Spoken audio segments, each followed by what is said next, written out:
Listo, buenas noches. Comencemos entonces.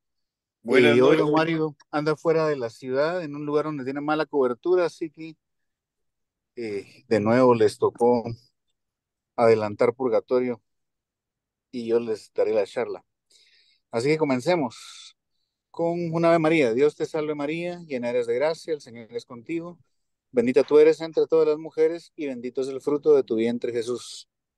Santa María, Madre de Dios, María, ruega por nosotros los nosotros, pecadores, ahora y en la hora de nuestra muerte. Amén. San Gabriel, Ruega por nosotros. por nosotros, San Pablo, Ruega por ruega Ruega, por, Santa María, esperanza nuestra, asiento de la sabiduría. ruega ruega, por nosotros. ruega por nosotros. Bueno, el tema que nos toca que tocar hoy es el desarrollo de la revelación. Y como así el marco que nos va a llevar a través de este tema es de que, por un lado, la revelación fue progresiva, porque si de repente le caía encima toda la información y todos los detalles de qué iba a pasar a un Abraham, a un Noé, se hubieran sentido supremamente apabullados, ¿verdad? Entonces, eso es importante que entendamos que la revelación fue progresiva, no fue una cosa que pasara de una vez. Tenemos entonces cuatro puntos. Primero, el desarrollo de cómo fue la revelación desde Abraham hasta Jesucristo. El segundo punto es la constitución de la iglesia. El tercero es la diferencia entre Sagrada Escritura, tradición y magisterio. Y ahí vamos a tener un par de puntitos ahí dividiendo eso, ¿verdad? ¿Qué es Sagrada Escritura? ¿Qué es tradición apostólica y tradición? ¿Y qué es el magisterio de la iglesia? Y por último, cómo interpretar la Biblia. A ver hasta cuánto damos por ahí. ¿Ok? Entonces, primero, el desarrollo de la revelación desde Abraham hasta Jesucristo. La revelación empieza con la misma creación del hombre, como miramos en la siguiente diapositiva. La Sagrada Escritura nos dice que Adán y Eva, nuestros primeros padres, mantenían ya una relación y un diálogo con Dios. Tenían cierta familiaridad con Él. Sí, de una manera maravillosamente pictoresca nos cuentan los relatos de la creación que escuchaban al Señor caminar en el jardín del Edén, ¿verdad? Entonces, tenemos que tener claro de que con figuras eh, de habla, figuras de escritura, nos cuentan realidades más trascendentes que las simples figuras, ¿verdad?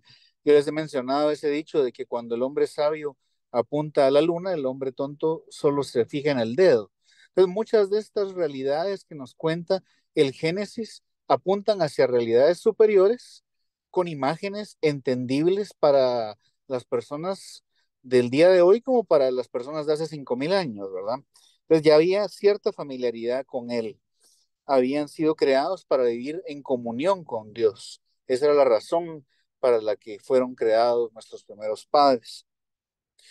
Pero, como todos sabemos, a partir del pecado original, pues al hombre, y es nuestra experiencia diaria, le va a ser difícil, bastante difícil, descubrir a Dios en la persona y en su lugar de desenvolvimiento de la vida diaria, ¿verdad? Y a veces no podemos entender, como decía Jesús en el Evangelio, ustedes dicen cuándo va a ser hora de plantar y cuándo va a ser hora de cegar y no entienden los signos de los tiempos. A veces nos cuesta entender esos signos de los tiempos y que Dios nos está intentando decir a través de esos signos de los tiempos, ¿verdad? Pero Dios, en su infinita misericordia, desde ese primer momento de pecado, desde el momento en que vinieron ellos y le confesaron, sí, yo comí de la manzana, pero fue porque la serpiente me hizo comer. Ah, sí, yo comí de la manzana, pero porque mi mujer me dio de la manzana y me hizo comer. O sea, una confesión bastante mediocre la que hicieron nuestros primeros padres, ¿verdad? Porque, pues, cuando uno va a confesarse, no es para llegar y contar quién tiene la culpa fuera de uno, ¿verdad? No, es que fíjese que mi vecina y mi vecino, y no, no, sino es llega uno a confesar los pecados de uno, ¿verdad? Y porque uno quiso, porque uno tuvo la voluntad, porque hubo materia grave, porque hubo consentimiento, conocimiento. Entonces, ahí, pues falló esa confesión. Sin embargo, Dios que pone lo que nosotros no podemos poner, dio extra, ¿verdad? Y dijo desde un principio lo que don Mario mencionaba el jueves pasado, del protoevangelio, ¿verdad? La promesa inmediata, pero es que es impresionante la inmediatez de la misericordia de nuestro Señor, porque Adán y Eva recién cometen el primer pecado, el pecado original, el pecado que nos separa de esa comunión desde entonces, que les quita todos esos dones preternaturales que tenían, que era que eran fruto de la comunión perfecta con Dios, les quitan pues la impasibilidad, ellos la inmortalidad, ellos no se iban a enfermar, no iban a morir si no hubiesen cometido ese primer pecado, ¿verdad?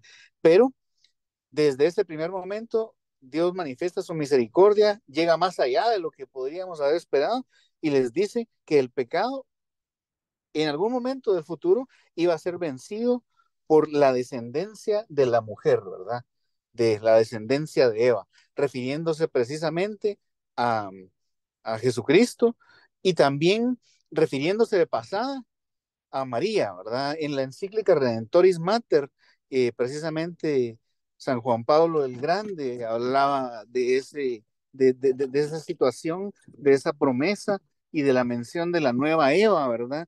Y el nuevo Adán en Jesús y en nuestra Madre, que por cierto, hoy estamos comenzando la novena de la Inmaculada. Les invito a que todos la hagan. Hay muchas maneras de hacerlo, ¿verdad? Y cada quien puede inventarse su propia novena, la Inmaculada, no hay una eh, fórmula perfecta para hacerlo. Entonces, pero igual al final yo creo que les podemos compartir ahí por medio, ahí lo tengo yo, lo tiene Klaus, o los dos se lo mandamos, algunas opciones de hacerlo, ¿verdad? Eh, Denme un segundo que estoy apenas arribando a mi destino. Vamos a ver. Seguimos entonces con la siguiente diapositiva. Eh, entonces, desde ese primer momento, Dios nos anuncia, ¿verdad? Por eso es el Evangelio. Evangelio es anuncio, ¿verdad? Evangelion es la palabra en griego, verdadera noticia. Nos dio ese primer anuncio de la obra redentora de Cristo y empezó a preparar pasito a pasito, pasito a pasito, para que pudiera ocurrir en ese pueblo elegido, ¿verdad? Vamos a la siguiente.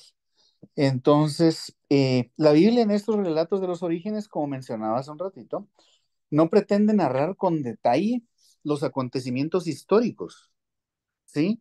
Lo que pretende es proporcionar las enseñanzas esenciales sobre el hombre, sobre el origen del universo.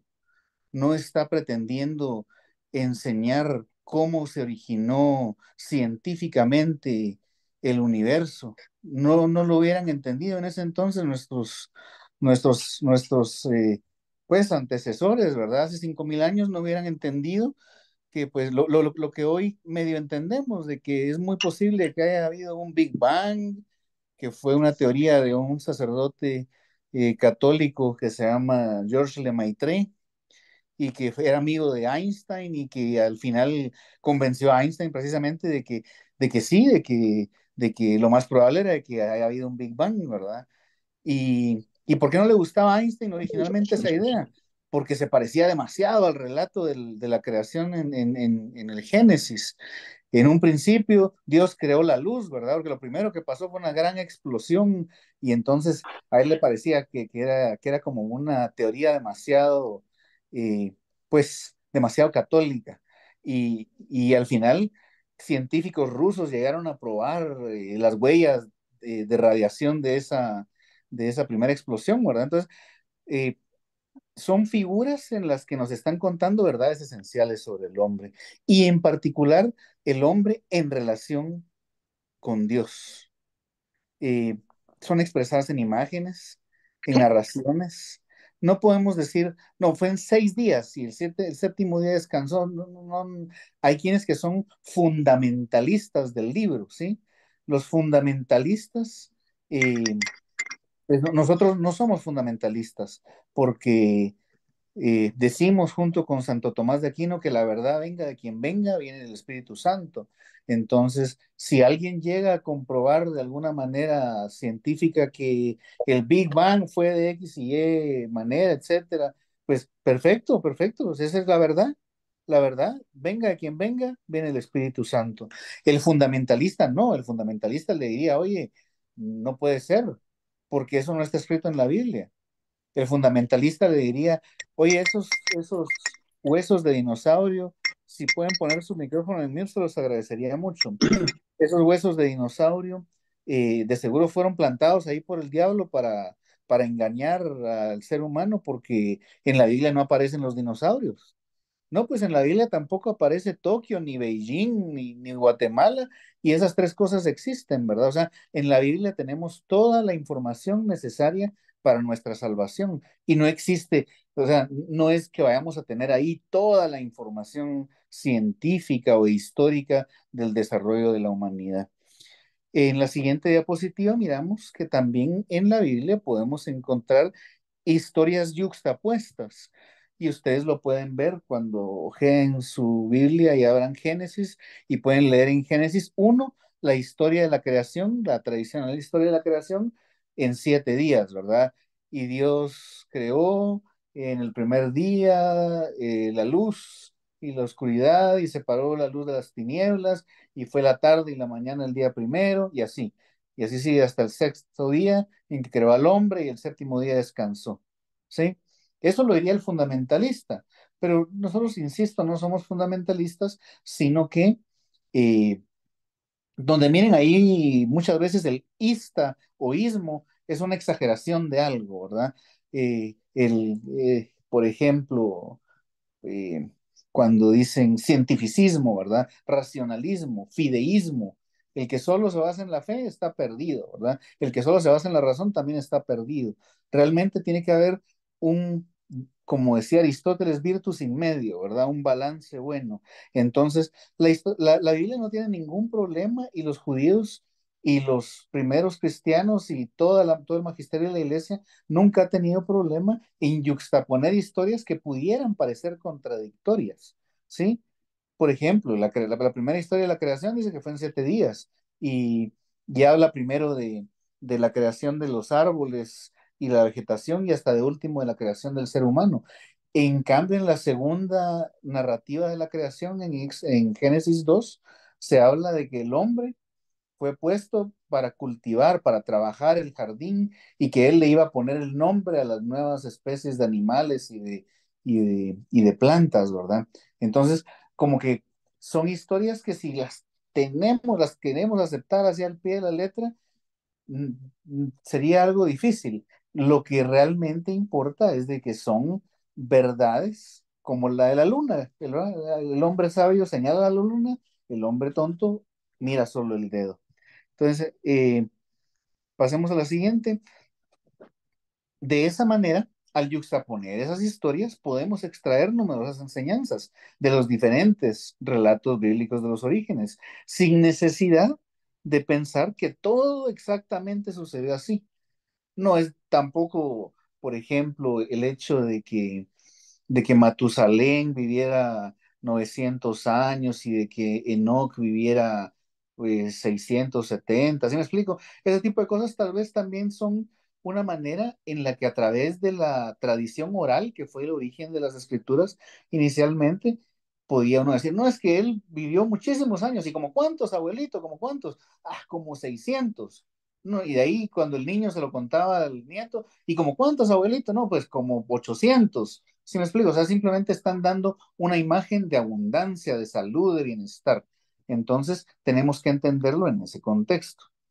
En la siguiente diapositiva miramos de que el Génesis también nos cuenta de que después de ese primer pecado, pues abundó más todavía el pecado. El pecado se multiplicó, ¿verdad? El pecado se multiplicó, todos los hombres estaban, pero perdidos, alejados de Dios, esa comunión se había perdido.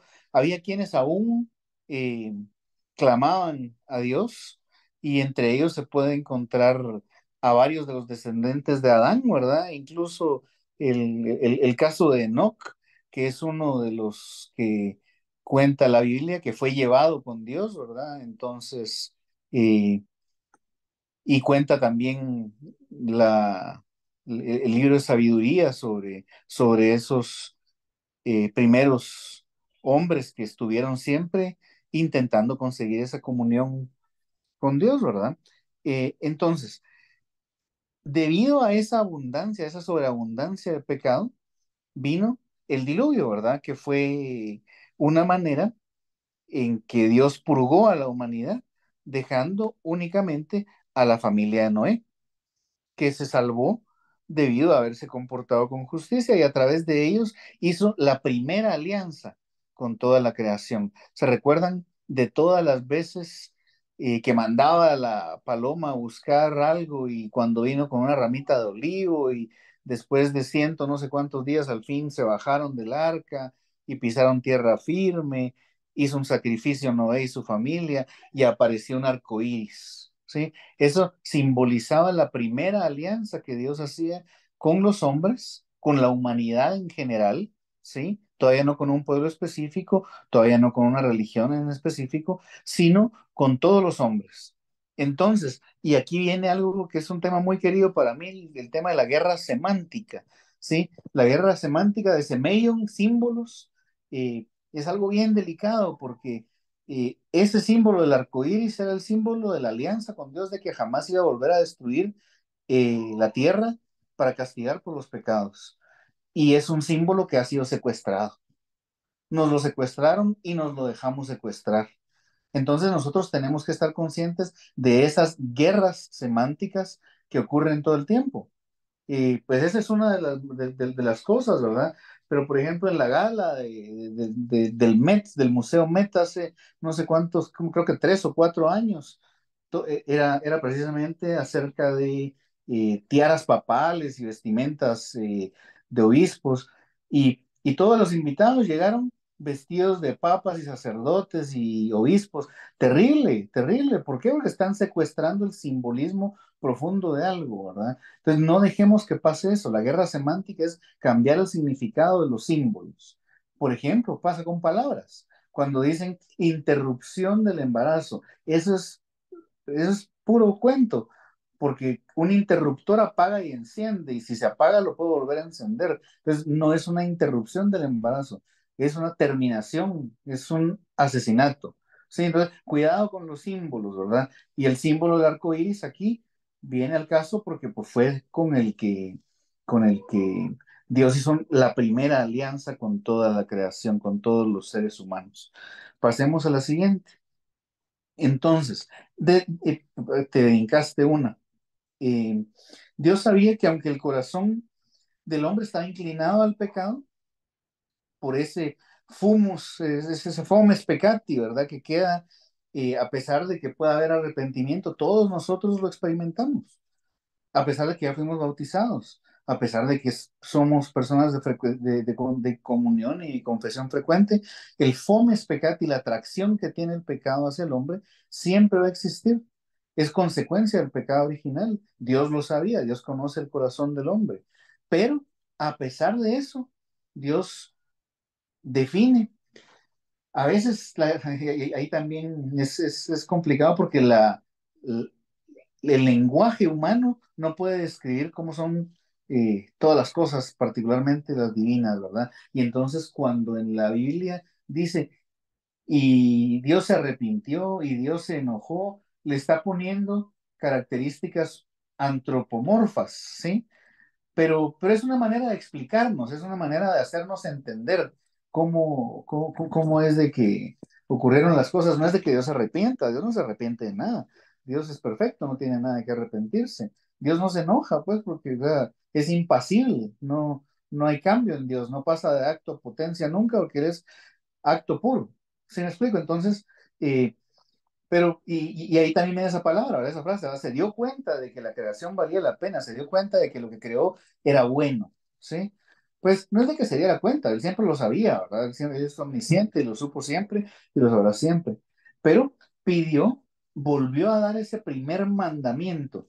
Le pongo mandamiento entre comillas. Los judíos lo consideraban el primero de los 500, no sé cuántos mandamientos que tienen aún, el crezcan y multiplíquense, que fue lo primero que les ordenó en el Génesis. En los primeros capítulos del Génesis, después de crearlos, les digo, crezcan y multiplíquense, y lo volvió a repetir después de que Noé y su familia se salvó, ¿verdad? Eh, entonces, ahora sí, la siguiente, con la historia de Noé, Dios dio a la criatura humana una segunda posibilidad de vivir en amistad con Él.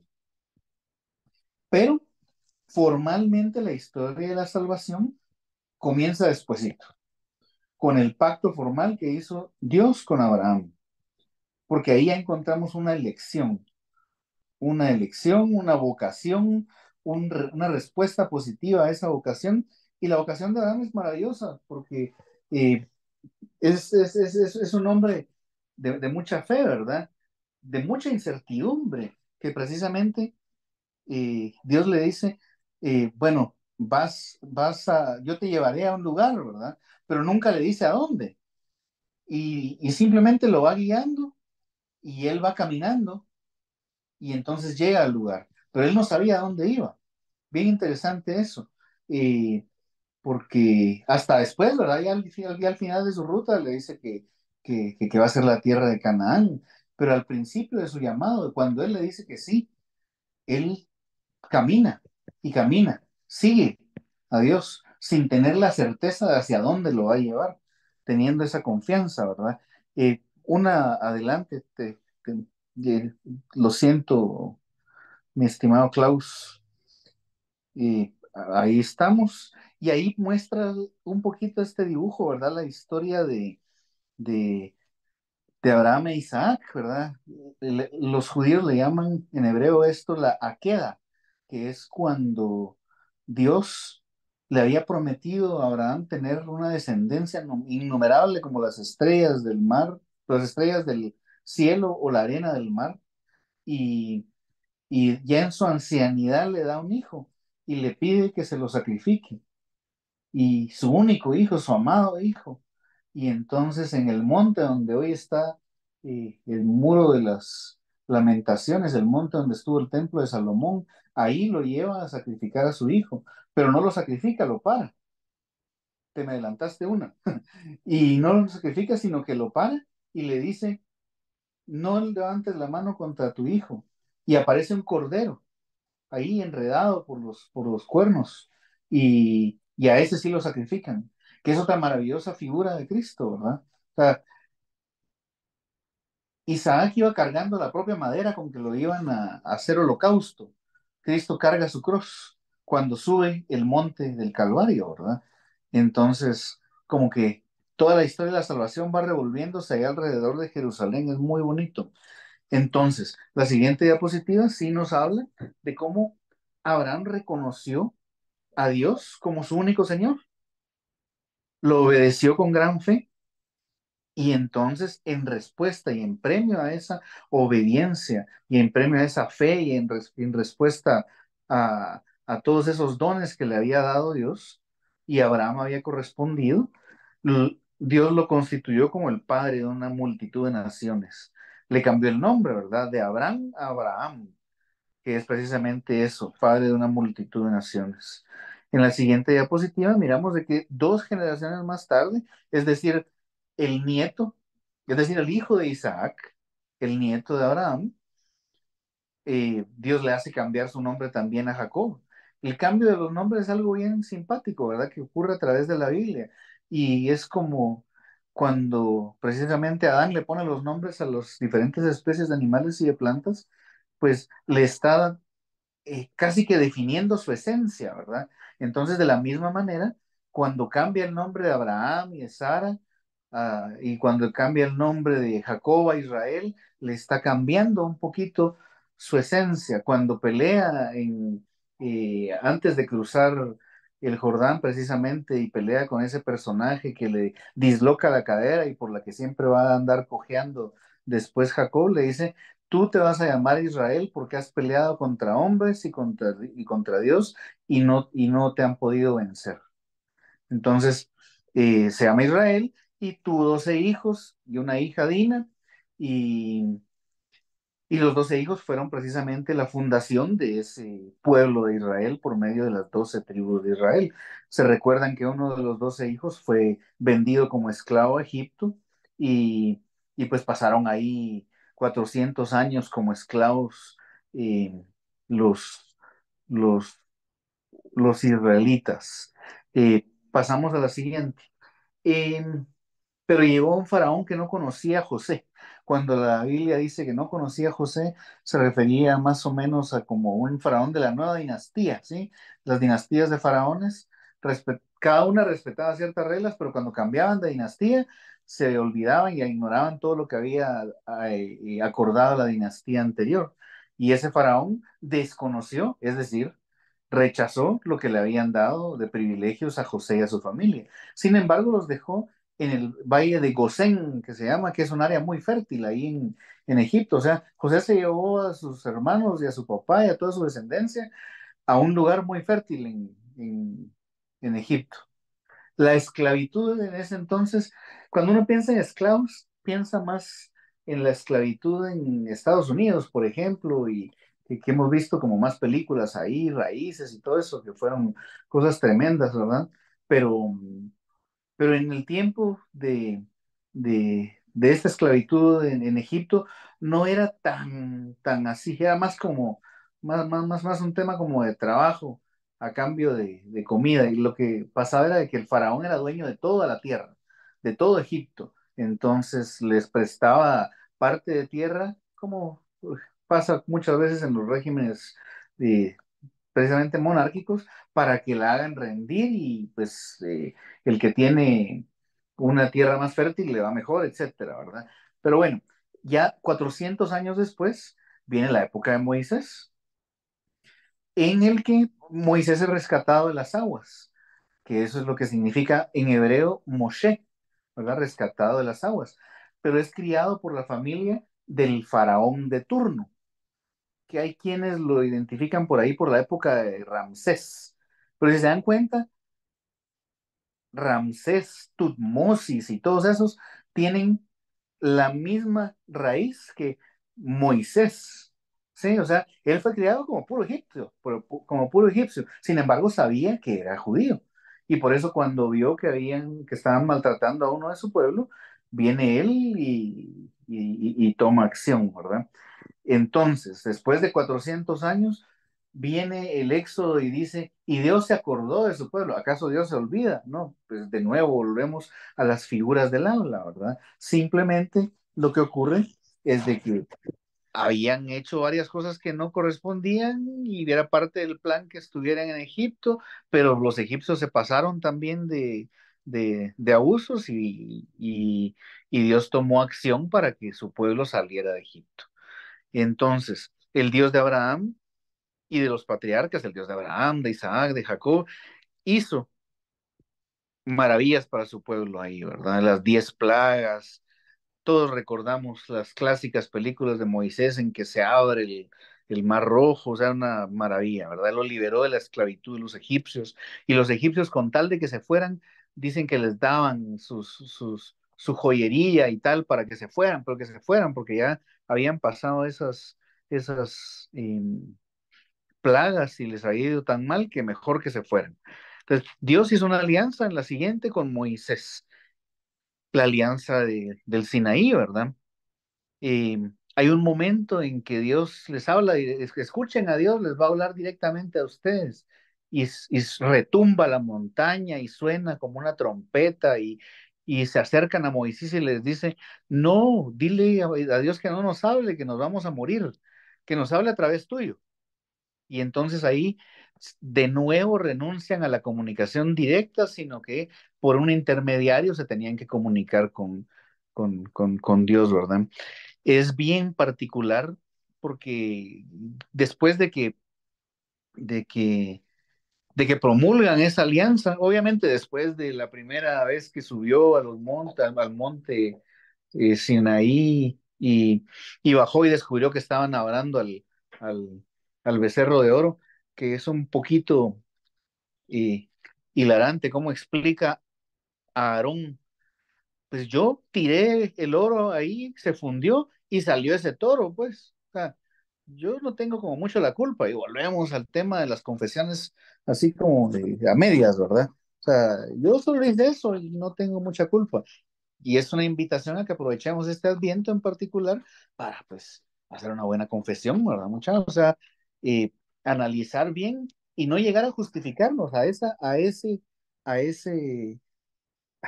a ese juzgado, no llegamos a justificarnos, sino llegamos precisamente a declararnos culpables. Y por medio de declararnos culpables es que nos hace Dios quedar justos, quedar justificados. Y les he comentado que la palabra justificar en la Biblia es como ajustar, así una puerta que no cierra porque está desajustada, la ajustas y ya cierra. Pues precisamente eso, ¿verdad? Nos da la forma que necesitamos tener y eso se logra a través de la confesión. Pero a lo que iba es de que el pueblo, después de que promulgó la segunda vez que subió al Sinaí con Josué y estuvo ahí también 40 días y 40 noches y bajó y promulgó la ley y, y, y la guardaron en el arca de la alianza y regaron la sangre y esta es la sangre de la alianza y dice todo el pueblo al unísono, vamos a hacer todo lo que el Señor nos manda. Y es bien impresionante porque suena casi de nuevo y estoy temático con el tema de la confesión, pero suena de nuevo a como cuando hacemos nuestro acto de contrición. Y yo el acto de contrición que me gusta hacer es aquel de Señor mío Jesucristo, Dios y hombre verdadero, Creador, Padre, Redentor mío. Y dice, al final dice, prometo no pecar más. Imagínense cuando Dios oye eso, ¿verdad? Es como cuando uno recibe un regalo así de un niño de 2 o 3 años y le dice, papá, mira, discúlpame, no me voy a portar mal nunca más. Lo mismo, ¿verdad? Se le conmueve el corazón al Señor con esas palabras y esas intenciones y ahí se le va a haber conmovido tremendamente. Pero solo falta que lleguemos a Deuteronomio para que les diga si van por el camino del bien, les va a ir bien y les va a pasar esto y esto, y las promesas asociadas es como una página, y de ahí empieza, pero si hacen lo contrario, les va a ir así, así, así, los van a atacar sus vecinos, los van a atacar los países vecinos, y cabal, todo eso pasa, ¿verdad? Entonces, pues es de nuevo otra invitación a que cuando hagamos nuestro acto de contrición durante la confesión, pensemos bien ese propósito de enmienda y lo hagamos con todo el corazón, ¿verdad? Aunque sepamos de que somos de barro y vamos a volver a caer en quizás lo mismo y en poco tiempo, pero pues entonces ahí está de nuevo otra vez la confesión, porque Dios nunca se cansa de tener misericordia. Entonces, Israel aceptó solemnemente esa alianza y se comprometió a servir al Señor y a darle culto, ¿verdad? De ahí eh, en la travesía del Mar Rojo, ¿verdad? Que si nos ponemos a ver el mapa, realmente fue una travesía de zigzag, ¿verdad? Ellos fueron, regresaron, pasaron por ahí. Ese fue el castigo a la incredulidad porque habían ido fácilmente hacia Canaán y cuando llegaron ahí, mandó Moisés a Josué y a Caleb y a otros 12 israelitas, perdón, en total eran 12, incluyendo Josué y Caleb, y todos regresaron diciendo de que la tierra que les había prometido el Señor ya estaba ocupada, de que allá vivían gentes que eran gigantes y cómo les iban a ganar. Y entonces, de nuevo, viene la antropomorfización de las reacciones de Dios, ¿verdad? Dicen, el Señor se enojó, porque ahí no iban a pelear ellos contra los filisteos y los que vivían ahí, los cananeos, sino que iba a pelear Dios y ellos. Y vuelvo a una cita de de San José María que dice, si cuentas tus recursos y pues eres un cero por formación, eres un cero por fama, eres un cero por capacidades, pero si le pones el uno a todos esos ceros adelante, contando con Dios, es un gran número, es un número enorme. Entonces es lo mismo que pasa aquí, ¿verdad? Ellos no tuvieron confianza, lo pusieron a prueba. Hay un salmo que se reza, que es el Salmo 95, no, 95 en la liturgia, eh, que es, me pusieron a prueba en el día de Masá y Meribá, a pesar de haber visto mis maravillas, dice, o sea, ellos vieron cómo caía maná del cielo, ellos vieron cómo se partió el mar para dejarlos pasar y cómo los egipcios murieron. Y así como todos nosotros hemos visto maravillas y milagros en nuestra vida, pero seguimos poniendo a prueba al Señor. Hay que tener mucha, mucho arrepentimiento en esta época que es la preparación al nacimiento de Jesús eh, el Adviento hay que tener mucho, es una pequeña cuaresma, le llaman algunos, porque tiene un simbolismo similar, tiene también el mismo color litúrgico, entonces aprovechémosla también como una cuaresma, ¿verdad?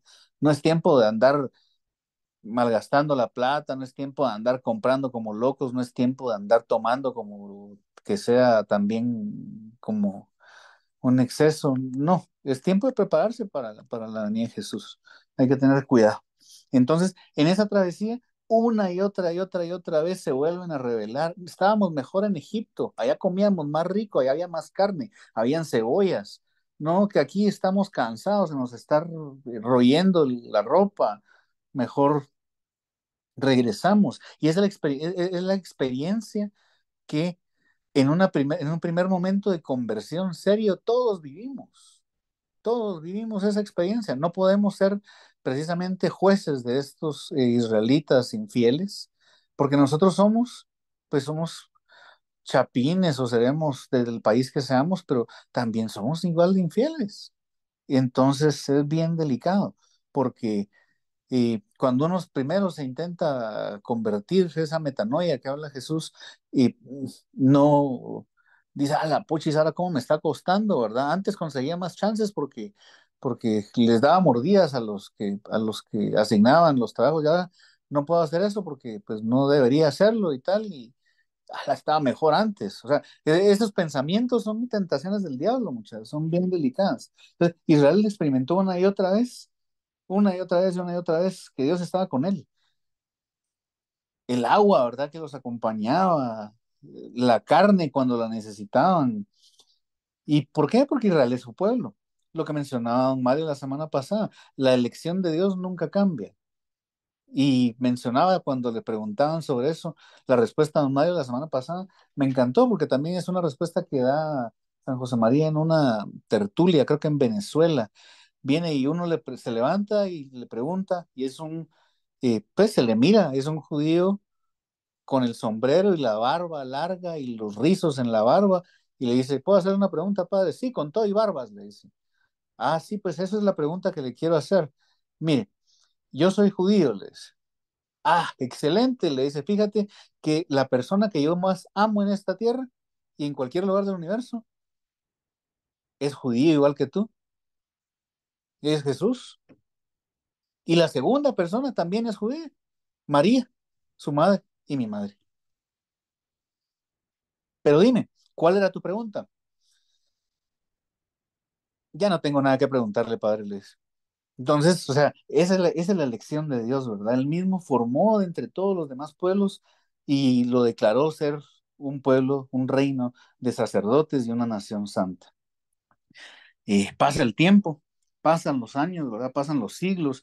En los siglos sucesivos no dejó que esa alianza decayera. Pasamos a la siguiente diapositiva.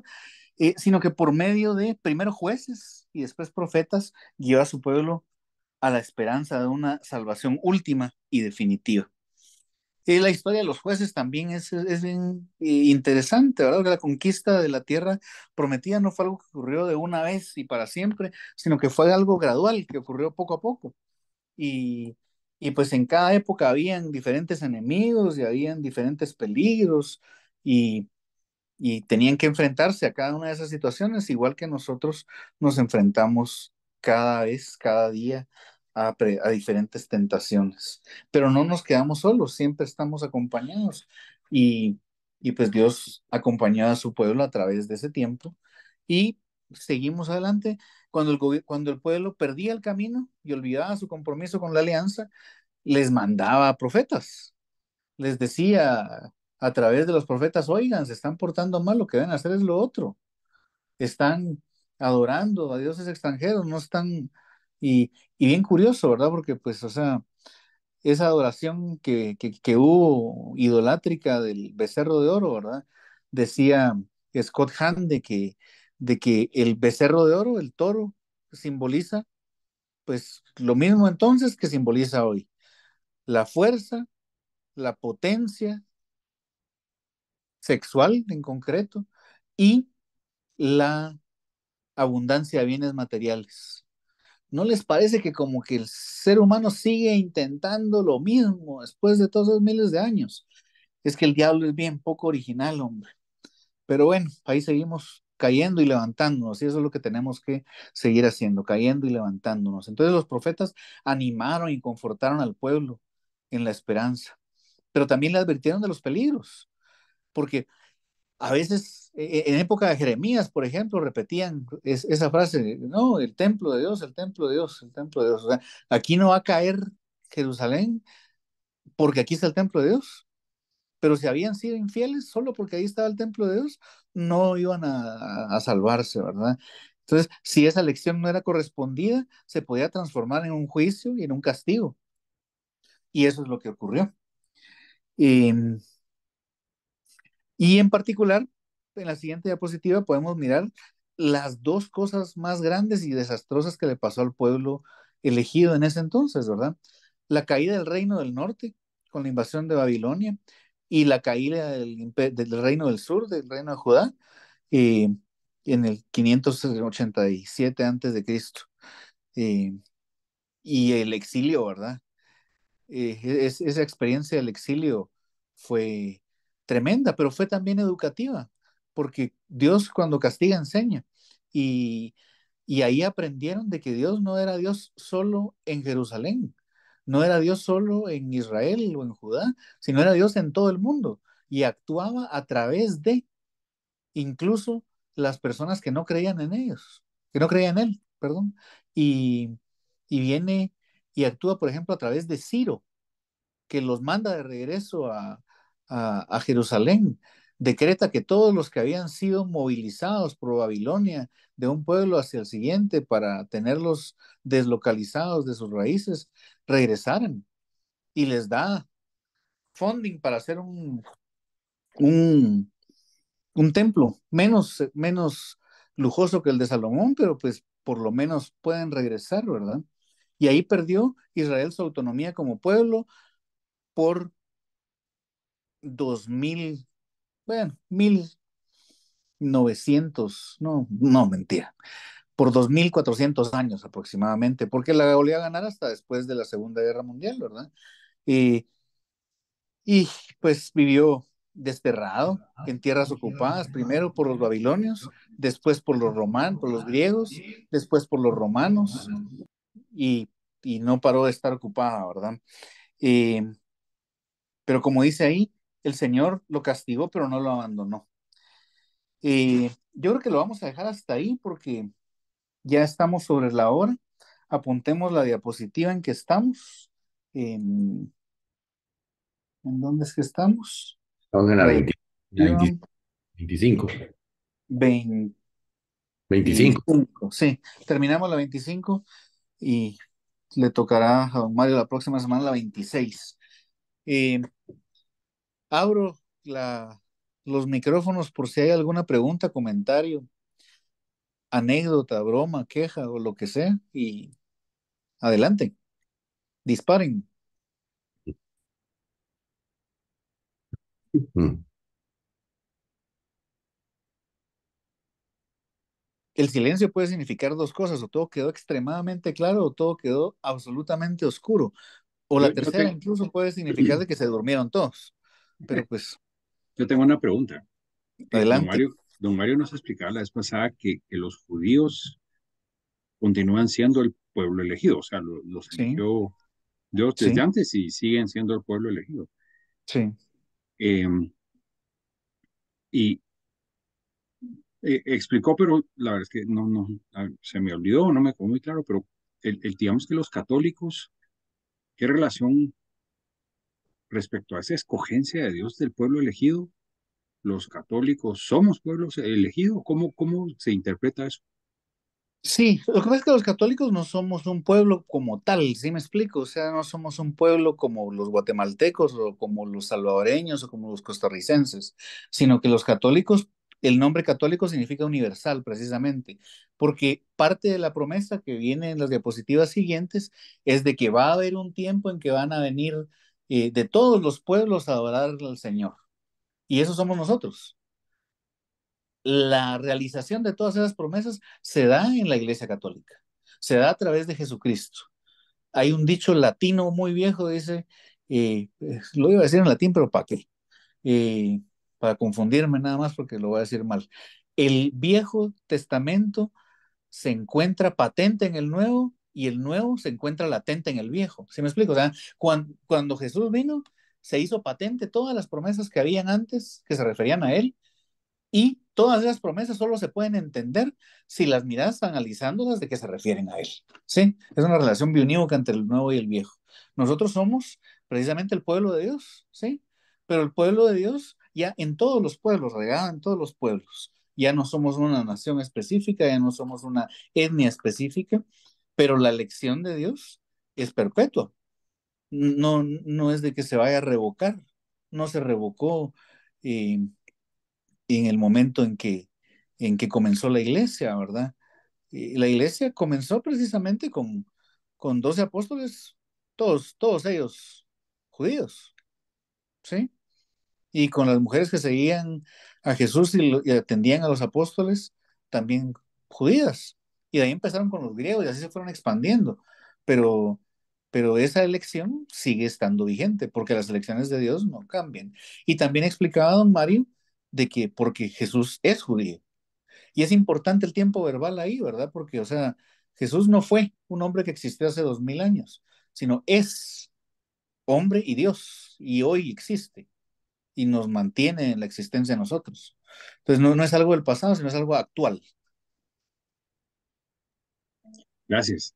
Espero haber resuelto esa duda que no es fácil de entender. O sea, simplemente son dos cosas diferentes, son dos realidades diferentes, una realidad eclesial y una realidad de la escogencia de un pueblo entre todas las naciones que habían para irse revelando gradualmente, como decíamos al principio.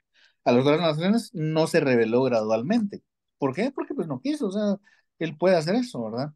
A los egipcios no se les reveló gradualmente, y a los nativos americanos, a los mayas, a los aztecas, no tuvieron esa dicha de haber recibido la revelación gradual de un Dios único, misericordioso, omnipotente, sino que todos, la gran mayoría de los pueblos, pues tenían multiplicidad de dioses, el dios del trueno, el dios del agua, el dios del maíz, el dios de...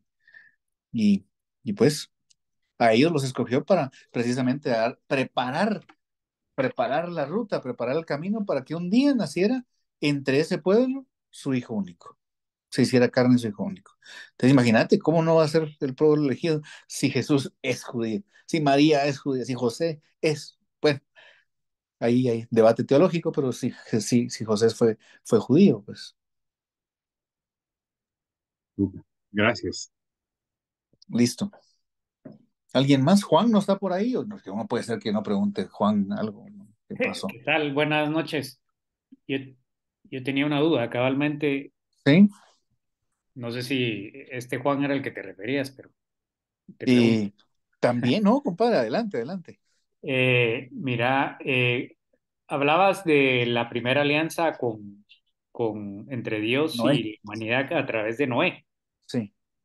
¿Se podría decir o se podría considerar, ya que mencionaste ahí también a Scott Hahn, Ajá, que la primera alianza tal vez fue entre Adán y Eva y Dios, o ese no es considerada una alianza? Yo me acuerdo haber leído en algún libro de él que él describe muy fácilmente la relación de Dios y la humanidad en 7 alianzas y ok. empieza con la relación entre Adán y Dios.